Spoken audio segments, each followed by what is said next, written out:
Story 1. I matched with her on a Tuesday night. 28, book lover. New to my city. The chat was normal. No weird energy. We moved to text by Thursday. She suggested I swing by her place after my late shift for one drink and a movie. I said yes because it felt easy. That was my first mistake. It was 11:40 p.m. when I parked outside her apartment complex. Old brick, narrow hallways, a single camera over the front door with a red light that didn't blink. She buzzed me in. The hall smelled like mildew and someone's takeout. Her door was at the end on the right. She opened before I knocked, like she'd been standing there listening. She looked like her photos, but quieter. Bare feet. Oversized sweater. "Hey," she said. "You found it." Her smile didn't touch her eyes.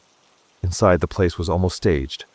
Couch, small TV, a candle burning, but no other clutter. On the counter sat 2 tumblers of whiskey already poured. "I hope Rye's okay," she said. "I thought you'd be thirsty after the drive." I don't drink pre-poured anything, so I said, "Mind if I get water first?" She said, "Sure, glasses are in the cabinet," then pointed to the hallway. That's when I noticed something. There was no kitchen tap running, no ice tray out, but both drinks had the same melt level. How long had they been sitting there? I took water, didn't touch the whiskey, and we headed to the couch. The door to what I assumed was her bedroom was closed and locked from the outside. It had one of those hotel-style chain locks installed backward. I tried to tell myself I was imagining it. But then I heard one small scratch from the other side of that door, like a dog's paw. She saw me look and said, "My building has a rescue dog we're fostering. He hates men. Don't worry."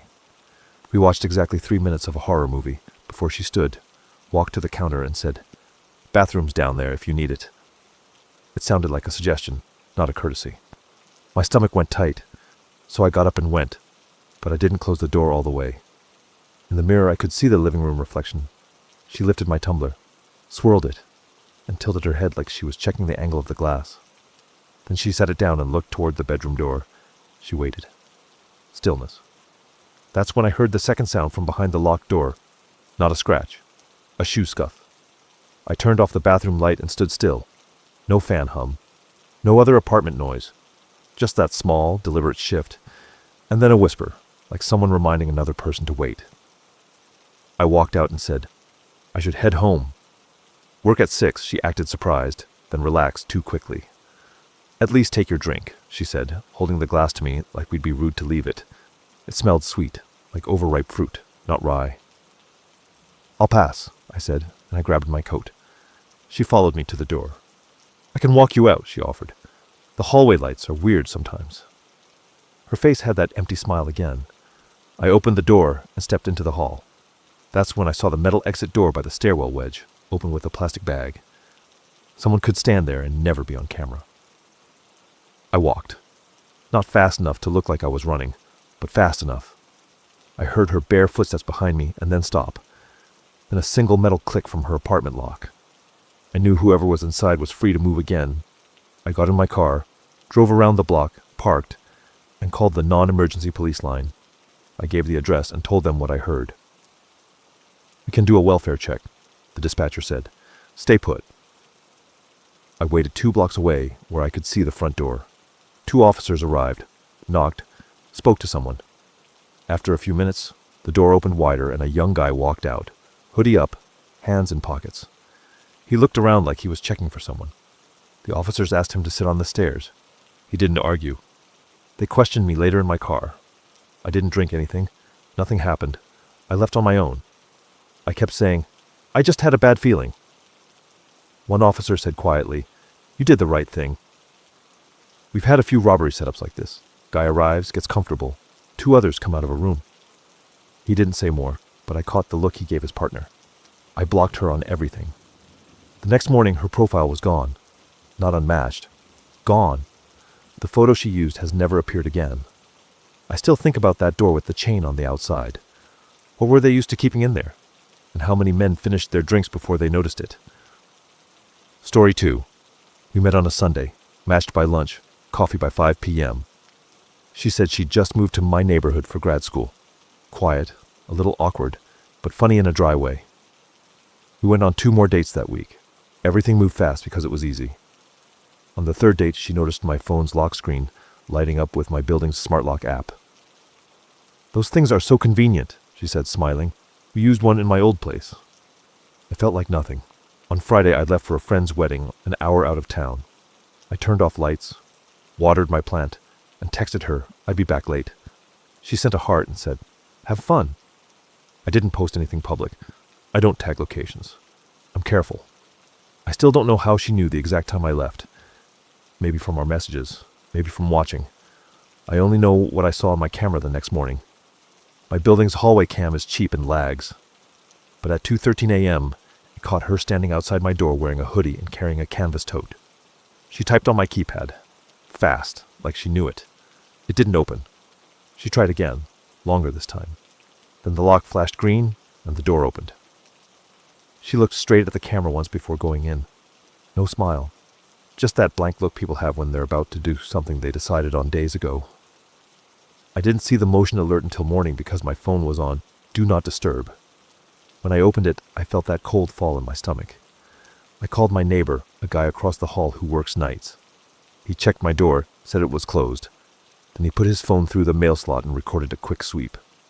My bedroom drawers were open. The bathroom mirror was fogged like someone had showered. On my kitchen counter, a mug with lipstick prints and my spare key tray empty. I hadn't told anyone where I keep that tray. I left the reception and drove home. She was gone, but she wasn't. I could feel it. It's like when you know someone sat in your chair because it tilts different. My phone charger was moved to the left side. A water bottle I keep on the floor near my bed was upright by the wall. Inside my bathroom, trash was a torn receipt from a hardware store 2 streets over. Timestamp, 6:42 p.m. The line item, key duplication, RFID fob copy. Quantity, 1. I changed the code, called building management, and filed the report. The officer asked the question I was dreading. Did you ever show her the app? I hadn't. Not directly. But the first time she came over, I let her in via the app while we were in the lobby, and I set the code in front of her. I didn't think about angles, reflections, or how fast some people can memorize a sequence when they want to. The next night, she texted, "I left my scarf there. Can I swing by?" I said, "You were here last night at 2 a.m. How did you get in?" She replied instantly, "You gave me a key, remember?" I hadn't. She sent a photo of my spare fob on her palm. "You said it was fine," she added, like we'd had a whole conversation I'd forgotten. My chest felt tight. I told her we were done and that I'd reported the entry. She sent 3 dots, then nothing. I blocked her. 2 days later, management emailed the building. "Please be aware, an unknown individual may be attempting entry using cloned fobs. Replace codes. Don't buzz strangers." They never wrote her name because they didn't have one. The profile was deleted. The phone number stopped working. My neighbor said he saw her again that week, standing on the sidewalk across from our door, looking at the keypad like she was waiting for it to forget that we changed it. I installed a deadbolt that isn't smart. I keep a wooden dowel in my sliding window track. I turned off the auto-unlock geo-fence on my phone. People think the scary part is that she got in. It isn't. It's how normal she made it sound after, as if I'd invited it. As if a no could be rewritten by a different version of the story. You said it was fine. Story 3. I matched with Ava right before New Year's. She wanted low-key, coffee and a walk. We met at a strip mall cafe at 8:30 p.m. because I was late at work. She looked exactly like her pictures. Navy coat, boots, dark hair pulled back. We talked about boring stuff. Old roommates, travel, a bad haircut I once got. At 9:45 she said, "I parked way in the back. The front spots were full earlier. Can you walk me to my car?" Of course I said yes. The lot was one of those long, dim ones with only 2 tall lights working, patches of shadow between islands of glow. There were a decent number of cars near the storefronts, but the far end had maybe 3. I kept the conversation going, weather, the weird mural on the laundromat next door, because the quiet felt heavy. She pointed to a black sedan. "That one," she said. We reached it. She unlocked it, tossed her bag in the front seat, then turned and hugged me. It was quick and a little stiff. Then she said, I left my phone inside. Will you wait here? I'll be like 2 minutes." Before I could say anything, she jogged back toward the cafe. I leaned on the passenger side and looked around. Across from me, in the next row over, a white van was parked facing us. Engine off. No logos. The windshield was so dark I couldn't see inside. The front tires were turned sharply toward our row, even though there was no reason to angle them like that.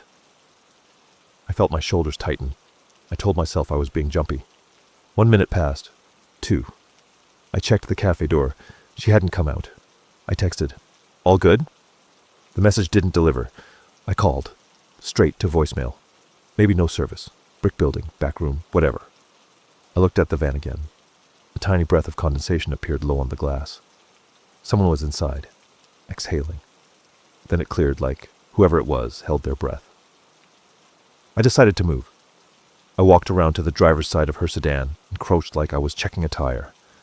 From that angle, I could see under the van. 2 pairs of feet. One on the driver's side, boots. Another behind the sliding door, sneakers, slightly pigeon-toed. The van sat too high to hide feet unless you knew to look. They were waiting for someone to open this car and sit down. I stood, stretched like I was just cracking my back, and hit the sedan's lock button on the handle so it clicked loud.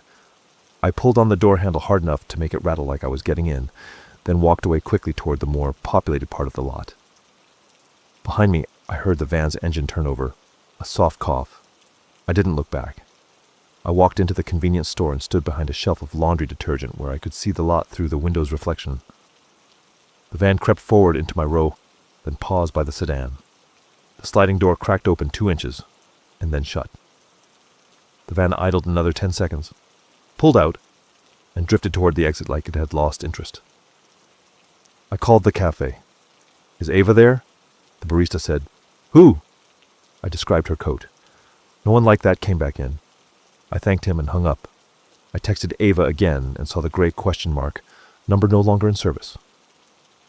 I walked to the cafe anyway because I needed to feel stupid rather than scared. She wasn't there.